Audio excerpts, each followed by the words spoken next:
Welcome to our bumper protector fitting guide.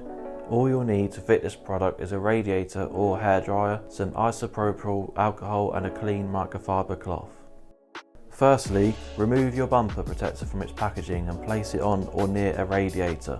This will warm the adhesive strips on the back so that the bond onto your bumper is strong and long lasting.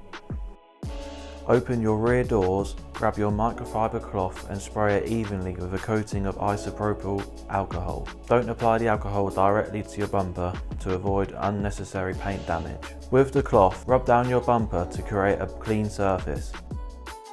Make sure your final wipe of the bumper is with a clean side of the cloth that isn't covered in alcohol to remove any excess residue. Remove the protector from the radiator once it's adequately warmed. This will usually take 5 to 10 minutes. Remove the red plastic coating on both adhesive strips. Offer the protector up at an angle so that the strips do not yet make contact with the bodywork. This will allow you to make sure it's placed centrally. Once you're happy with the position of your protector, firmly push it into place so that the adhesive bonds with the bumper. Make sure you're pushing it inwards towards the vehicle to avoid gaps and overhang. Apply pressure to the protector for a couple of minutes until you feel it's secure. Give it a clean and the process is complete. Thank you for watching. Enjoy your newly fitted bumper protector.